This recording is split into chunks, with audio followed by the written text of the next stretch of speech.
Marksheet সহ SSC পরীক্ষার result বের করার নিয়ম। গুগলে আইসা সার্চ করবেন এডুকেশন বোর্ড রেজাল্ট লিখে। সার্চ করার পর এরকম একটি ইন্টারফেস দেখতে পারবেন। এইখানে প্রথমে যে ওয়েবসাইটটি আছে এটাতে ক্লিক করে দিবেন। ক্লিক করার পর এরকম একটি ইন্টারফেস দেখতে পারবেন।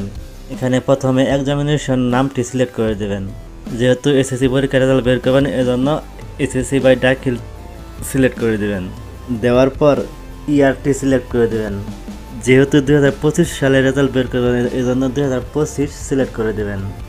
তারপরে বোর্ডের নাম সিলেক্ট করে দেবেন। দেওয়ার পর রোল নাম্বারের জায়গায় রোল নাম্বার দিবেন এবং রেজিস্ট্রেশন নাম্বারের জায়গায় রেজিস্ট্রেশন নাম্বার দিবেন। দেওয়ার পর সবার নিচের বক্সটিতে 3+8 দেখতে পাচ্ছেন। এই 3+8 যোগ করলে যা হয় তা নিচের বক্সটিতে দিয়ে দিবেন। তারপরে সাবমিট অপশনটিতে ক্লিক করে দিবেন।